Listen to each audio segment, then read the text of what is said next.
Welcome to our channel. Today we how to transfer listings from eBay to Shopify with export tools, detailed guide step by step clearly. Begin by logging into your eBay account. Navigate to your seller hub. Look for the listings option in the top menu.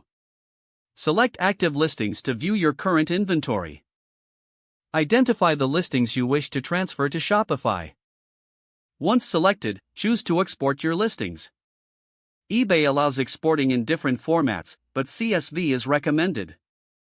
Download the CSV file to your computer. Now, log into your Shopify account. From the Shopify dashboard, go to the Apps section. Search for and install an eBay import app if you haven't already. Once installed, open the eBay import app from your Shopify dashboard. Locate the option to import listings from a CSV file. Select the CSV file you downloaded from eBay. Follow the prompts to map the fields from your eBay listing to Shopify. Check that all necessary fields, such as title, price, and description, are correctly aligned. Review any additional settings, like inventory levels and shipping options.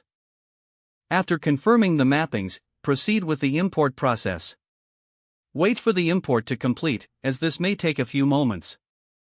Once finished, check your Shopify product listings to verify the transfer. Make any necessary adjustments or edits to your listings in Shopify. Finally, publish the listings to make them live on your Shopify store. If the page does not load, refresh the browser or try again in a private or incognito window. Make sure you are using the correct email address, then retype it carefully to avoid small typos. If your password is not accepted, use the reset option and create a new strong password you can remember. Check your spam folder for verification or security emails, then complete any requested confirmation steps. Enable two-factor authentication if available to improve account security and reduce unauthorized access risk. After signing in, review your profile details so your contact information and settings are accurate and current. Don't forget to like this video and subscribe to our channel for more step-by-step tech guides.